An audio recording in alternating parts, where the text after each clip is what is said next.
오늘 우리가 할렐루야 찬양의 특별한 귀한 부활 찬양으로 영광 돌리듯이 부활주일로 지켜나가고 있습니다. 우리 예수님께서 우리 모든 죄인들의 죄와 사망의 권세를 깨뜨리시고 부활의 첫 열매가 되어주시고 우리의 모든 삶에 소망을 주시기 위하여 다시 살아나심을 기뻐하며 경배하는 주일인 것입니다. 이제 우리가 부활주일, 특별히 우리가 주일을 지킵니다. 여러분, 세상 사람들과 우리가 대화를 하다 보면 차이점이 바로 나오지요. 세상 사람들은 일요일이라 말합니다. 그러나 교회 다니는 사람들은 일요일이라는 말을 사용하면 안 됩니다. 그건 믿음 없는 소리죠. 왜 일요일이 주일로 바뀌었느냐? 바로 주의 날, The Lord Day라고 하죠. 우리는 Sunday가 아니라 The Lord Day입니다. 그렇다면 왜 주의 날이냐? 바로 예수님께서 부활하신 날이 주의 날, 바로 오늘이기 때문인 줄로 믿습니다.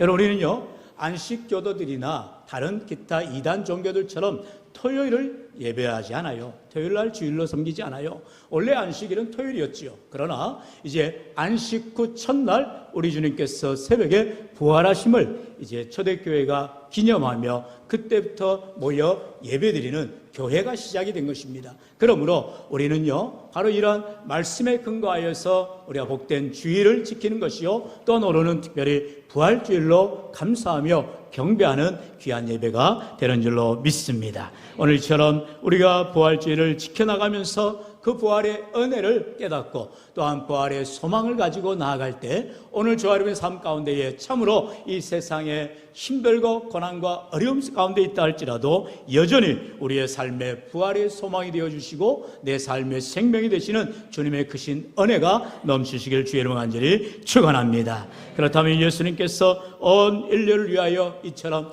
잠자는 자들의 첫 열매가 되시는 부활의 놀라운 능력으로 나오셨는데요, 바로 오늘 말씀들을 통하여서 그 주님의 부활의 능력을 우리가 경험하기를 원하는 것입니다. 첫 번째로 부활의 첫 열매 되신 예수님을 우리가 살펴보는데요, 우리 본문 19절 20절 같이 읽어봅시다. 시작. 만일 그리스도 안에서 우리가 바라는 것이 다만 이 세상의 삶뿐이면 모든 사람 가운데 우리가 더욱 불쌍한 자이리라. 그러나 이제 그리스도께서 죽은 자 가운데서 다시 살아나사 잠자는 자들의 첫 열매가 되셨느니라. 아멘. 한번 따라할까요? 잠자는 자들의 첫 열매가 되셨도다. 할렐루야. 여러분, 신앙은요, 우리에게 죽은 자들을 죽었다라고 말하지 않지요. 돌아가셨습니다로 말합니다. 여러분, 왜 돌아가셨습니다 말해요? 우리의 본디 고향, 바로 우리의 가야 할 본향 천국으로 가셨다라는 것이죠. 얼마나 이게 은혜로운 고백인지 몰라요? 그냥 죽었다라고 말하지 않아요. 돌아가셨습니다 말해요. 사실 이건 세상 사람들도 말합니다. 그런데 그들이 아는 돌아가는 곳은 천국인지 지옥인지 알 수가 없지요. 예수 믿는 자들만이 천국으로 돌아가게 되는 것입니다. 왜요? 예수님이 나의 죄를 위하여 십자가에 죽으시고 부활하신 것을 믿는 자들이 하나님의 자녀된 권세를 얻게 되어지고 구원함을 받게 되기 때문인 줄로 믿습니다. 오늘 이처럼 예수 믿는 우리가 예수님의 부활을 축하하며 기뻐하며 경배하며 나아갈 때 우리들도 이제 주님과 함께 잠자는 자들의 그런 부활의 첫 열매가 되시는 주님처럼 우리들도 부활하려는 소망을 가지고 나아가는 인생들이 되어진다는 것입니다. 여러분, 이렇게 예수님께서 사망 권세를 완전히 이기신 놀라운 부활 사건은 그저 예전에 있었던 과거의 사건이 아니라 지금도 우리의 삶 가운데 일어나는 놀라운 축복이요, 앞으로도 변함없이 일어나게 될 현실적인 우리의 삶의 부활임을 우리는 고백하게 되죠. 왜냐하면 첫 열매가 되셨다는 것은 순서가 있다는 거예요. 예수님이 첫 번째로 부활하셨고요, 그리고 우리들도 두 번째, 세 번째, 네 번째 계속해서 부활하리라는 소망을 가지고 나아가게 되는 것이죠.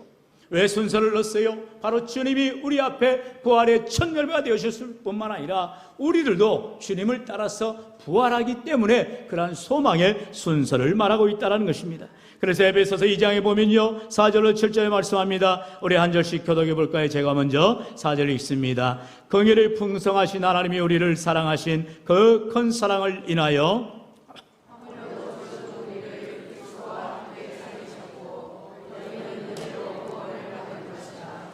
또 함께 일으키사 그리스도 예수 안에서 함께 하늘에 앉히시니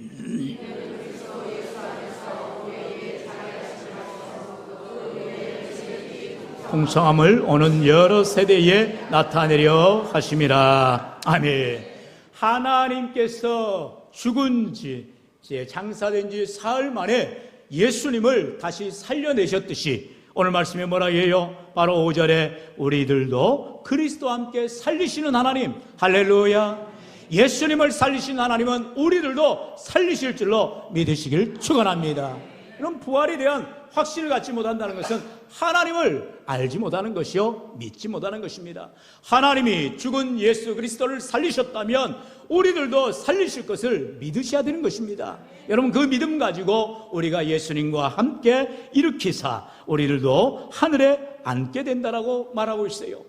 우리 예수님을 하나님께서 하늘 높은 보좌에 앉히신 것처럼 저와 여러분도 이제 하나님 나라에 갔을 때에 왕노릇하는 영생복락 누리는 귀하고 복된 삶을 살도록 복 주시는 은혜를 받게 되는 줄로 믿습니다. 그래서 로마서 8장 11절에서 말씀하기를 예수를 죽은 자 가운데서 살리신 이의 영이 너희 안에 거하시면 그리스도 예수를 죽은 자 가운데 살리신 이가 너희 안에 거하시는 그의 영으로 말미암아 너희 죽을 몸도 살리시리라. 아멘. 여러분, 바로 예수 그리스도를 살리신 영, 바로 성령의 역사하심이 오늘 저와 여러분의 삶 가운데서도 변함없이 동일하게 일어나게 될 것이요, 그렇기 때문에 우리는 죽음이 두려워하는 것이 아니라 죽음 이후에 있게 될 놀라운 부활과 영생복락 누리게 될 그 나라의 영생을 누리는 귀한 은혜가 있기를 축원합니다. 여러분, 그렇기 때문에 세상 사람들은 죽으면 끝이에요. 거기에서 더 이상 나아갈 수가 없는 것입니다. 그러니까 죽기 싫어서 안달이 나게 되어지고 어떻게든 이 땅에서 살아보려고 애를 쓰는 것이죠. 그러나 모든 사람은 죽게 되었습니다. 왜요? 우리 다 죄인이기 때문에 우리의 삶은 죽음으로 끝나는 것입니다. 그러나 죽음에서 끝나는 인생이 아니라 우리의 삶의 부활의 소망을 가지고 주님이 나와 함께 영생복락 누리게 하시는 은혜가 있음을 기억하며 나아가는 우리에게 참된 부활에 대한 소망을 가지고 믿음으로 나아가는 신앙생활을 할 줄로 믿습니다. 바로 이것이 두 번째의 부활의 신앙생활을 해야 한다라는 것입니다. 우리 본문 21절 같이 읽어볼까요? 시작. 사망이 한 사람으로 말미암았으니 아멘. 한 사람, 여기에서 말하는 한 사람은 바로 인류의 조상 아담을 말하는 것이죠. 아담이 그가 죄로 말미암아서 모든 인류가 이제 죄의 사슬에 매이게 된 것입니다. 어느 누구도 그 죄 문제를 해결할 수가 없는 거예요. 그래서 모든 사람이 죄를 범하였음이라고 성경은 말씀하는 것입니다. 결국 죄로 말미암아 사람들은 죽게 되어지는 것입니다. 그런데 이 죽음의 문제, 이 죄의 문제를, 이 죄의 사슬을 누가 깨뜨리고 누가 이 문제를 해결해 주시느냐? 바로 제2아담 되시는 예수님이 오실 때에 죽음의 문제를 이기시고 우리에게 참된 소망을 주시는 부활의 첫 열매가 되어주신 줄로 믿습니다. 바로 로마서 말씀에 나온 것처럼 이와 같이 예수님이 우리의 모든 죄를 사하시는 은혜가 있다고 하는데요, 우리 12절의 말씀 같이 읽어볼까? 시작. 그러므로 한 사람이로 말미암아 죄가 세상에 들어오고 죄로 말미암아 사망이 들어왔나니 이와 같이 모든 사람이 죄를 지었으므로 사망이 모든 사람에게 이르렀느니라. 아멘. 바로 이 죄는요, 원죄를 말하는 거지요. 내가 태어나면서부터 갖게 된 죄를 말하는 것입니다. 바로 아담으로부터 흘러나오는 우리 모든 인류에게 있는 이 죄를 말하는 것입니다. 그런데 이 죄로 말미암아서 우리가 결국 죽게 되어지고 죽음 이후에 우리는 다 지옥 갈 수밖에 없는 죄인의 삶을 살아가게 되어지는데, 이것을 하나님께서 원치 아니하시고 우리를 사랑하사 우리를 위하여 친히 인간의 몸을 입으시고 이 땅 가운데 오셔서 예수 그리스도의 삶으로, 바로 십자가의 죽으심으로 우리를 위한 대속 제물이 되어주신 것입니다. 여러분, 구약시대에는요, 자신의 죄를 해결하기 위해서 매번 제사를 드려야만 했어요. 번제를 드려야 되고 소제를 드려야 되고 또한 여러 가지 속건제물, 속죄제물, 여러 모양의 제물들을 드려야만 했던 것입니다. 얼마나 번거로워요. 그리고 그 번제는, 그 제물은 완전하지 못합니다. 그렇기 때문에 우리 죄를 다 해결할 수가 없는 것입니다. 항상 죄인의 삶을 살아갈 수밖에 없는 연약한 인생들이었어요. 그러나 예수님께서 친히 십자가에 달리사 우리 모든 죄의 어린 양 되신 주님이 제물 되어 주시고 우리의 화목 제물 되어 주실 때에 단번 속죄, 바로 단 한 번 예수님이 십자가에 죽으심으로 우리의 과거의 죄, 현재의 죄, 미래의 모든 죄를 다 용서하여 주신 줄로 믿습니다. 여러분, 그렇기 때문에 우리는 예수님의 이 속죄가 얼마나 큰 은혜인지를 우리가 알 수가 없어요. 왜냐하면 이것은 거저받은 은혜예요. 우리가 무슨 노력을 하거나 대가를 치르거나 우리가 그 일을 감당해서 보상에 따른 어떤 응당한 결과라면 받을 수 있겠지요. 그러나 우리는 한 게 없어요. 그저 예수님을 나의 구주로 믿노라 고백되어지고 그 은혜로 구원함을 받게 되는 것이죠. 얼마나 놀라운 구속의 은혜인지 모릅니다. 그러나 예수님께서 십자가 지실 때에 수많은 사람들이 알지 못하고 주님의 십자가상에 멀찍이 따라가기도 하고, 때로는 그 십자가 죽으심이 나에게 어떤 손해가 될까, 어려움이 될까, 해가 될까 해서 아예 멀리 도망가 버리는 제자들도 많았어요. 하지만 예수님을 그렇게 따라갔던, 우리가 지난 한 주간 고난주간 묵상하면서 예수님의 십자가로 가까이 나아간 수많은 사람들이 있음을 우리가 보게 되죠. 특별히 막달라 마리아는 이제 예수님이 십자가 지실 때에 그 십자가 무덤 문까지 같이 나아가게 되는 것을 보게 됩니다. 그래서 예수님께서 이제 사흘 후에 부활하실 것을 알지 못하고 사흘째 되던 날 새벽같이 일어나서 다른 마리아와 함께 향품을 가지고 예수님의 장례를 잘 치르기 위해서 달려나아가죠. 마태복음 28장 5절 6절에 보면 천사가 여자들에게 말하여 이르되 너희는 무서워하지 말라. 십자가에 못 박히신 예수를 너희가 찾는 줄을 내가 아노라. 그가 여기 계시지 않고 그가 말씀하시던 대로 살아나셨느니라. 와서 그가 누우셨던 곳을 보라. 할렐루야. 얼마나 놀라운 일이에요. 예수님이 땅 위연히 돌아가셨고 무덤을 받고 무덤 문을 닫힌 것까지 확인했기 때문에 어느 누구도 그 무덤을 열 수도 없었고, 그렇다면 그 무덤 안에 예수님의 시신이 안치되어 있어야 되는데, 셋째 날이 되어서 이제 그가 새벽같이 나아가서 향품 들고 나아가 예수님의 장례를 잘 치르기 위해서 갔는데 그만 무덤 문이 열려있고 그곳에 아무도 없더라는 것이죠. 바로 예수님 말씀하신 대로 다시 살아나셨음을 천사를 통하여 듣게 되어진 것입니다. 뿐만 아니라 이러한 놀라운 응답을 이제 마리아는요 예수님을 보게 됩니다. 예수님이 뭐라 말씀하세요? 여자여 어찌하여 울며 누구를 찾느냐? 그러면서 마리아를 부르시는 주님을 놀랍게 만나게 됩니다. 부활하신 예수님을 맨 먼저 만난 이가 바로 다름 아닌 막달라 마리아였다는 사실이에요. 이처럼 예수님의 죽음을 늘 가까이서 지켜보며 무덤까지 가까이 가며, 그리고 예수님이 죽은 후에도 그리고 그 무덤에 갔던 이 막달라 마리아, 그에게 예수님께서 처음으로 부활하신 주님이 만나 주셨다는 거죠. 그 후에 예수님께서는요 부활하시고 40일 동안 제자들에게 여러 번 나타나시고 마지막에는 감람산에서 모두가 보는 가운데에 이제 승천하시며 하늘에 오르셨다는 것을 말씀하고 있어요. 우리 사도행전 1장 9절 51절의 말씀 같이 읽어봅시다. 시작. 이 말씀을 마치시고 그들이 보는데 올려져 가시니 구름이 그를 가리어 보이지 않게 하더라. 올라가실 때에 제자들이 자세히 하늘을 쳐다보고 있는데 흰옷 입은 두 사람이 그들 곁에 서서 이르되 갈릴리 사람들아 어찌하여 서서 하늘을 쳐다보느냐?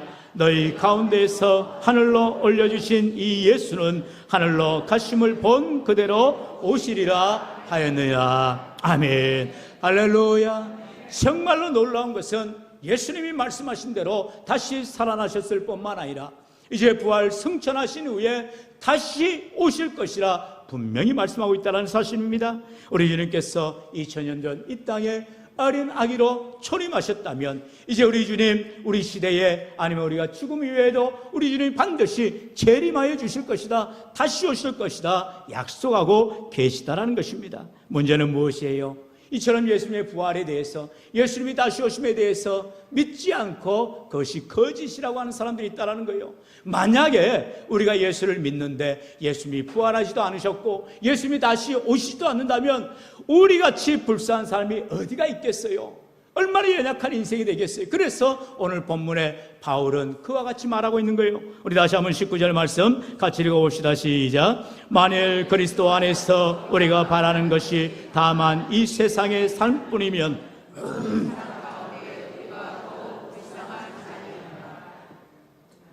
아멘. 우리가 너무나 불쌍한 존재가 된다는 거예요. 쉽게 말하면 이제 곧 얼마 후에 우리 국회의원 선거가 있죠. 다음 주 수요일에 있는데 여러분 열심히 후보자들이 공천을 받는 것도 어려운데 이제 당의 공천을 받아서 열심히 선거운동을 합니다. 그리고 최선을 다해서 공약을 발표하고 어떻게든 한 표라도 얻기 위해서 수고하고 있지요. 그러나 여러분 국민의 그런 마음을 얻는 그런 지도자들만이 당선이 되어지게 돼 있어요. 그런데 당선이 되었는데 그만 자기 어떤 과거의 이력이나 문제가 돼가지고 그 당선이 취소돼 보세요. 얼마나 안타깝고 불쌍하겠습니까? 여러분 이것과 비교할래야 비교할 수가 없는 우리의 구원에 대해서 그리고 또한 하늘나라의 놀라운 약속 바로 영생복락에 대한 이 확신을 우리가 받지 못한다면 우리같이 불쌍한 영혼들이 없다라는 것이에요. 우리는 그거 하나 바라보고 살아가는 인생들인데 우리가 예수 믿어서 구원을 받고 우리가 천국 가는 믿음을 가지고 살아갈 때에 천국이 없다면 그리고 예수님이 다시 오지 않는다면 우리에게 얼마나 허무하고 불쌍한 존재가 되냐는 거예요. 여러분 이게 바로 종교 행위를 하는 사람들의 모습이에요. 아무것도 보이지 않고 아무런 확신도 없이 그저 자신의 마음의 위로만을 받기 위해서 어떤 안식만을 얻기 위해서 그냥 종교 행위를 할 뿐이라는 거죠. 그러나 저와 여러분은 그러한 세상의 종교 행위를 하는 자들이 아닙니다. 오직 2000년 전뿐만 아니라 만세전에 우리 하나님께서 우리를 구원하시기 위해서 예정하시고 작정하시고 계획하신 하나님, 할렐루야. 하나님의 놀라운 계획 속에 우리를 포함시켜 주시고 예수님을 먼저 이 땅 가운데에 죄의 문제를 해결하여 주시는 구속주로 삼아 주시고 우리의 죄를 위하여서 십자가에 죽으실 뿐만 아니라 장사된 지 사흘 만에 부활시켜 주신 하나님의 능력이 이제 예수님으로 하여금 다시 우리에게 부활의 소망이 되게 하시고 그 믿음을 가지고 살아가는 우리 믿음의 백성들에게 나도 부활하리라는 은혜를 허락하여 주시는 줄로 믿습니다. 그것이 바로 세 번째로 예수 부활, 나의 부활이 되어지는 것입니다. 우리 한번 따라할까요? 예수 부활, 나의 부활, 할렐루야. 여러분 항상 우리가 잊지 말아야 될 것은 고난주간에도 예수님의 십자가하고 나와 상관이 없는 삶이 되어서는 안 되는 거예요. 예수 십자가가 나의 십자가가 되어야 되는 것입니다. 우리 주님 뭐라 말씀하셨어요? 누구든지 나를 따르거든 자기를 부인하고 자기 십자가를 지고 나를 따를 것이라 말씀하세요. 우리는 십자가를 놓을 수가 없어요. 십자가를 져야만 하고 그 십자가를 끝까지 감당하고 사명을 다 완수한 이후에 십자가 내려놓고 면류관 쓰는 그런 은혜를 우리 하나님께서 허락하여 주시는 것입니다.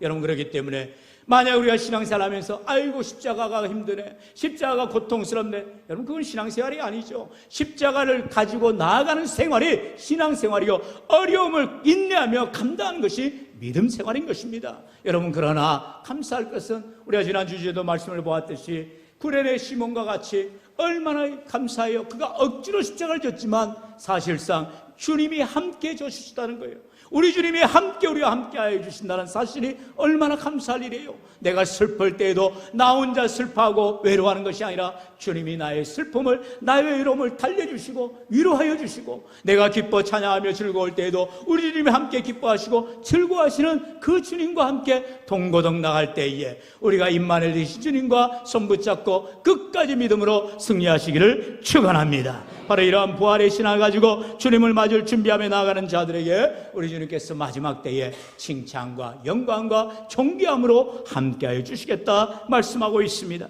우리 본문 22절 다 같이 읽어봅시다. 시작. 아담 안에서 모든 사람이 죽은 것 같이 그리스도 안에서 모든 사람이 삶을 얻으리라. 아멘.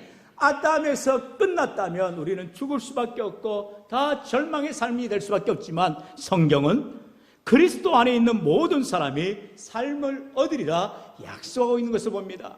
우리는 아담을 따르는 인생이 아니라 바로 예수 그리스도를 따르는 인생이요, 우리의 참된 소망의 주가 되시는 주님을 따라서 나도 부활하리라는 믿음의 확신을 가지고 나아가야 할 줄로 믿습니다. 그래서 바울은요, 본문 이후에 51절 53절에 말합니다. 보라, 내가 너희에게 비밀을 말하노니 우리가 다 잠잘 것이 아니요 마지막 나팔에 순식간에 호련히 다 변화하리니 나팔 소리가 나매 죽은 자들이 썩지 아니할 것으로 다시 살아나고 우리도 변화되리라. 이 썩을 것이 반드시 썩지 아니할 것을 입겠고 이 죽을 것이 죽지 아니함을 입으리로다. 아멘. 할렐루야. 여러분, 우리가 죽음 위에 어떤 일이 일어날까를 분명하게 바울은 말하고 있다는 거예요. 우리는 죽지 않아요, 썩지 않아요. 우리가 오예배 때 말씀을 또 나누겠습니다만, 요한복음의 예수 그리스도의 표적의 마지막 최고 하이라이트는 바로 죽은 나사로를 살리신 표적인 것이지요.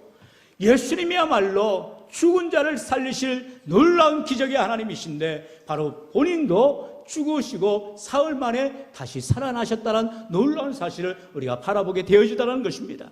이처럼 세상에는요, 다 죽게 되어지고 썩어 없어지는 인생이 될 것 같지만, 우리 주님께서 우리를 다시 회복시켜 주시고 완전한 몸과 영혼을 가진 그러한 영육이 완벽한 인생으로 새롭게 하여 주신다라고 말씀하는 것을 봅니다. 여러분, 그럴 때에 이제는 우리가 예수님의 부활이 나의 부활이 됨을 믿고 나도 주님과 함께 부활하리라는 소망을 가지고 나아갈 때 우리는 바울의 권면대로 믿음의 삶을 살아가게 되는 것이지요. 우리 마지막으로 57절, 58절 같이 읽어볼까요? 시작. 우리 주 예수 그리스도로 말미암아 우리에게 승리를 주시는 하나님께 감사하노니, 그러므로 내 사랑하는 형제들아, 견실하며 흔들리지 말고 항상 주의 일에 더욱 힘쓰는 자들이 되라. 이는 너희 수고가 주 안에서 헛되지 않은 줄을 알미라. 아멘. 성경은 오늘 주와 이루의 삶 가운데에 부활에서 멈추는 것이 아니라 우리도 부활의 삶으로 나아갈 때에 바로 믿음을 더욱 견고히 하여서 항상 주의 일에 더욱 힘쓰는 자들이 되라는 것입니다. 하나님이 주실 상급을 기대하면서 주님 주실 멸류관을 바라보면서 우리가 믿음으로 사명 감당할 때 우리 주님 앞에 서게 되는 날, 정말로 놀라운 부활의 삶으로, 영생복락의 삶으로 주님께 상급받는 믿음의 백성들 다 되시기를 주 예수님과 간절히 축원합니다. 축원합니다.